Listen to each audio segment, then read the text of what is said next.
aqueles jovens que vieram para esse encontro. A festa de Pentecostes é justamente a festa da juventude da igreja.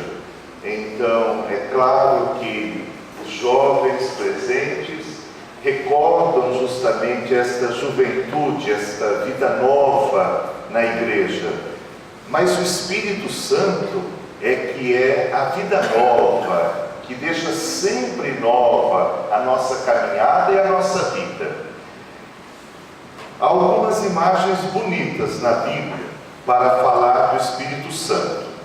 E hoje nós temos uma delas que aparece no Evangelho e também na primeira leitura. No Evangelho, a imagem para falar do Espírito é um sopro de vida. Então, disse o texto que acabamos de ouvir, que Jesus soprou sobre os discípulos e disse: recebam o Espírito Santo.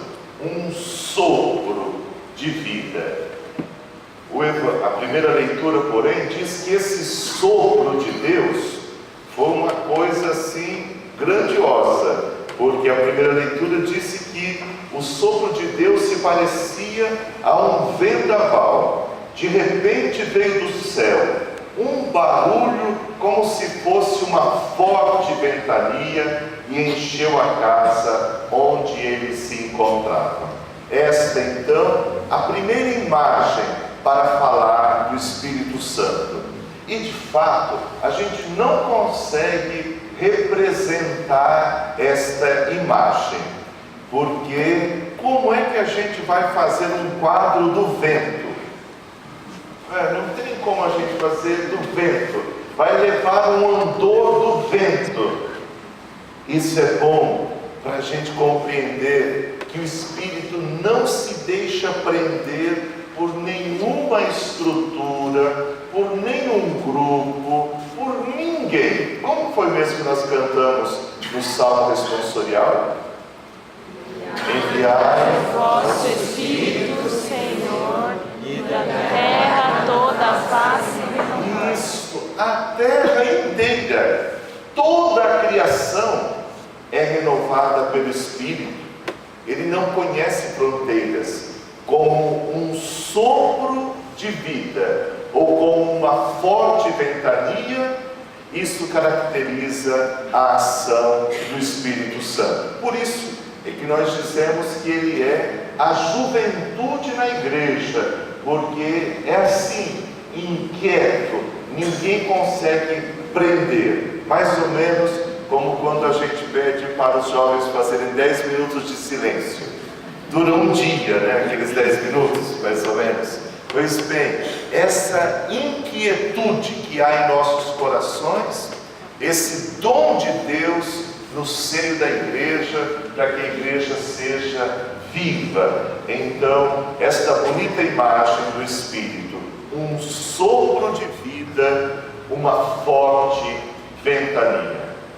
Quais são as imagens, então, as primeiras do Espírito? Sopro de vida, forte ventania. Peguei vocês de surpresa no final da tarde. Vamos lá de novo?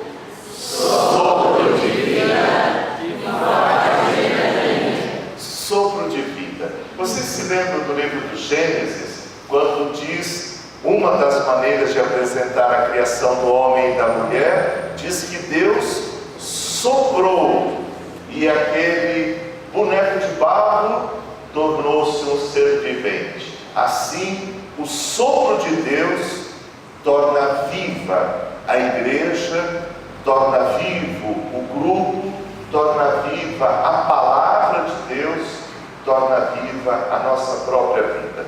Um sopro de Deus. Mas é também forte ventania que nos empurra. Na ventania, porém, tem uma coisa que a gente pode fazer.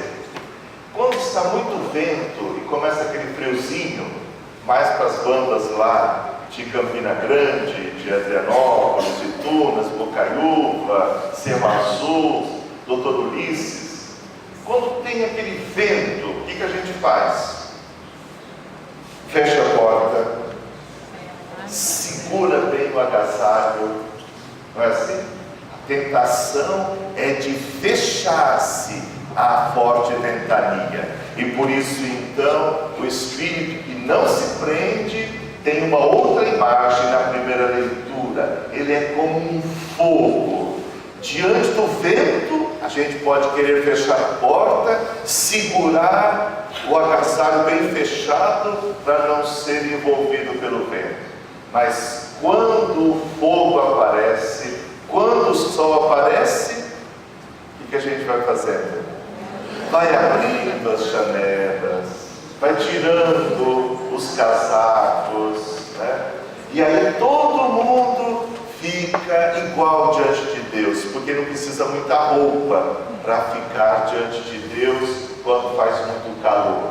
Se o vento forte, nós poderíamos querer nos opor a ele, mas ao fogo do Espírito, a este ninguém se opõe, porque ele vai aquecendo.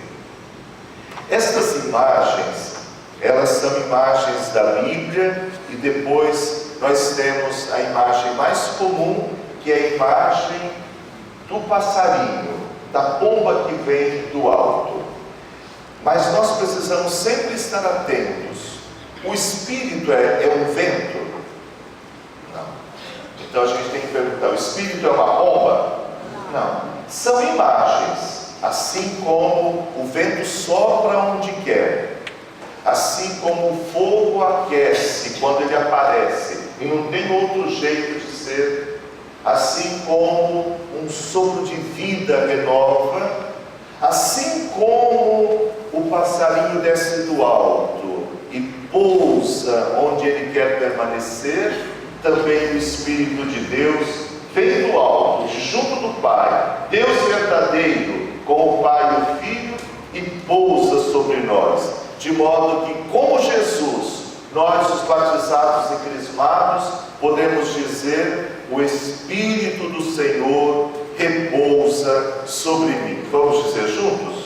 O Espírito do Senhor repousa sobre mim. Nesta missa, a de Pentecostes, nós temos esse texto que foi cantado depois da segunda leitura, que se chama sequência, isto é, como que continuando o anúncio das leituras. E é muito bom que a gente retome isso, e depois, quando tiverem um tempinho na internet, vão lá e procurem a sequência de Pentecostes. Por quê? Porque ali nós entendemos as ações do Espírito em nossa vida, que não são ações de um ventinho, ou de uma pomba, ou de uma ventania, ou de um fogo, mas a ação de Deus em nossas vidas. Por isso, então, Ele é chamado em primeiro lugar Pai dos pobres, o Espírito Santo que cuida de cada um com os seus dons. E aí começa: Ele é consolo que acalma, hóspede, mas não da casa, mas da nossa vida. Ele entra, Ele é um doce alívio. Quando a gente está cansado, Ele é descanso. Quando está aflito, Ele é uma calmaria, remanso.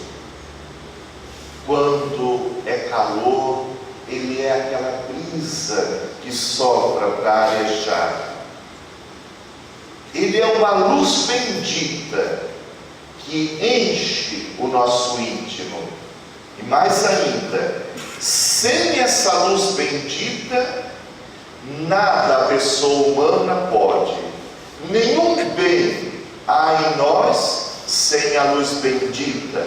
E como é bonito então que todos nós saibamos de cor o "a nós descei divina luz, e em nossos corações acendei o amor de Jesus Cristo". E continua: está sujo, Ele lava, seco, Ele rega para brotar, doente, Ele cura. O que é duro, ele enverga, dobra. No escuro, ele guia.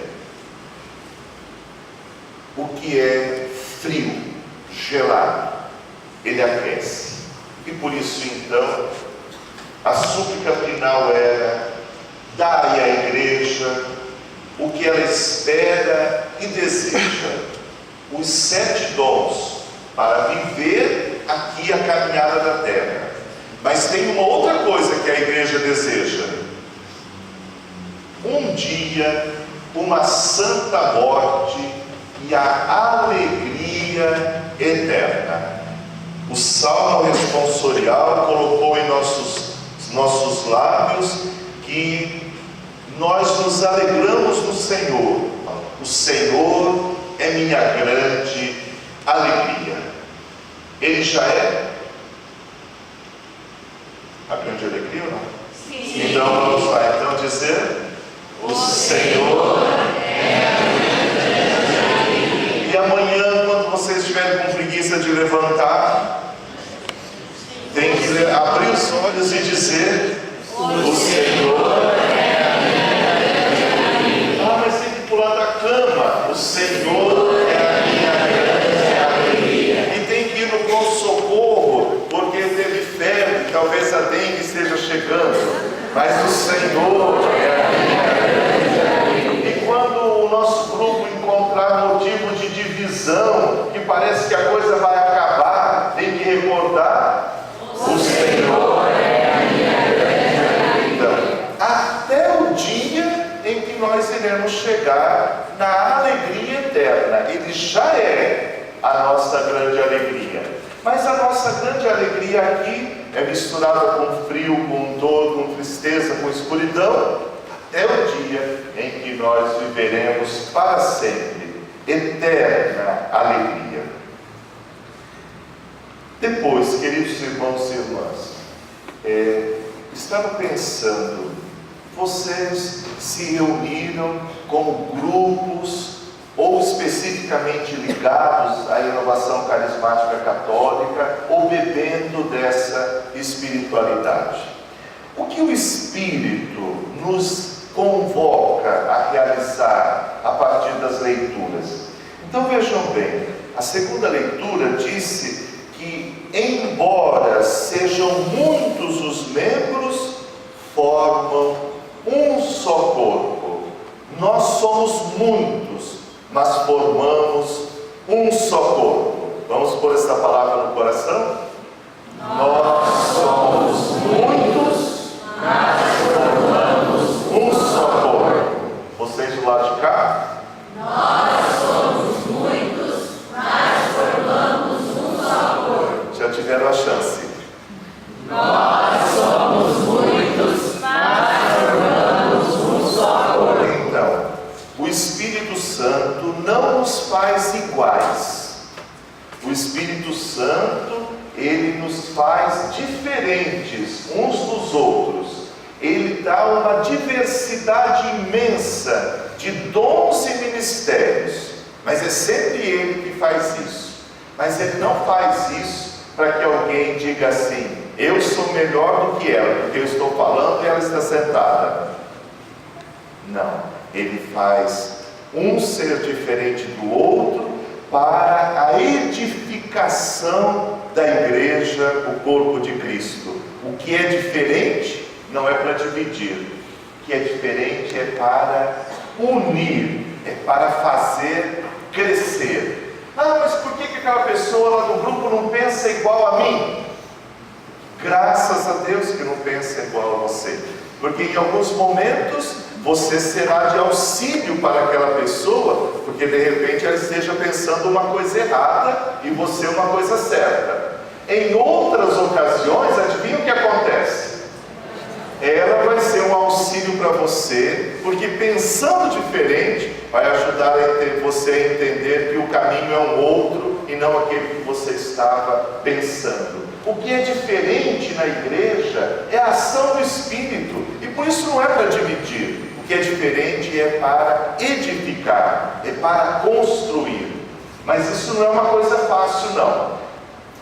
Já desde casa, o sonho de todo pai e toda mãe é que os filhos fossem todos iguaizinhos. Então, o primeiro sofrimento é quando nasce uma criança, mas depois a segunda, a tentação é pensar: ah, mas agora eu já sei ser mãe, já sei ser pai, e agora vai tudo dar certo. O que acontece? Nada certo, porque é completamente diferente. E naquelas horas em que toda pessoa fica com um fogo dentro, que solta fogo pelos lábios, diz assim: nem parece que saiu do mesmo lugar, nem parece que fui eu que gerei esses dois. O pessoal lá do planeta Marte fala isso de vez em quando. Mas o diferente, queridos irmãos e irmãs, não é para nos desanimar, não. É para nos convocar ao diálogo. Diálogo é uma coisa diferente de duelo. No duelo, os dois diferentes o que fazem?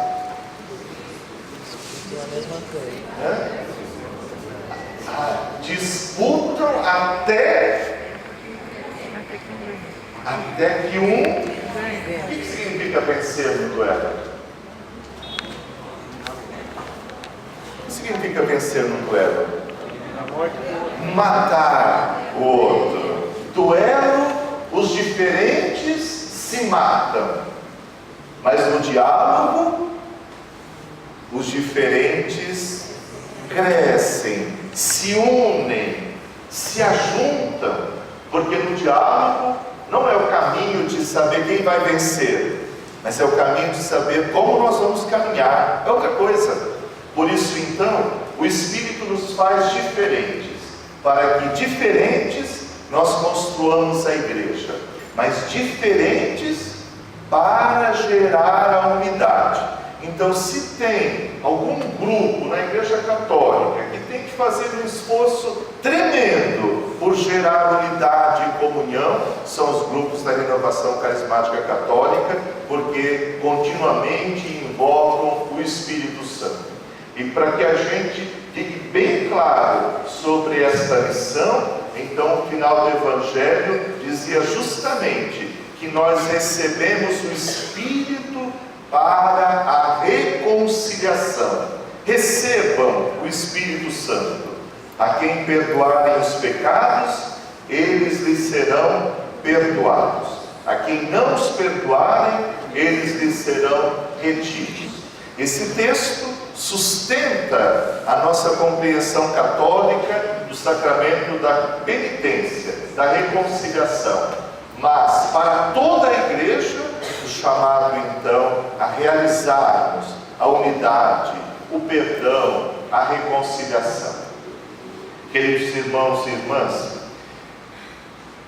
no próximo Pentecostes estaremos todos de novo reunidos e então iremos ler outras partes dessas leituras. Não acredite que eu irei me lembrar do que eu falei hoje, porque eu falo sempre as coisas como se fossem novas, porque minha cabeça é meio louca e daí então parece novidade. Alguém diz: mas ele já falou isso. Mas eu falo como novidade, porque nem me lembro. E depois, queridos irmãos e irmãs, daqui a um ano, eu espero que o Espírito tenha feito tantas coisas nos nossos grupos e em cada um de nós, que as mesmas leituras sejam completamente diferentes para todos nós, para todos que aqui vieram. Que vocês possam, animados, animadas, entusiasmados, vivendo em Deus, prosseguir o caminho dos grupos e a vida dos grupos inserida nas nossas comunidades paroquiais.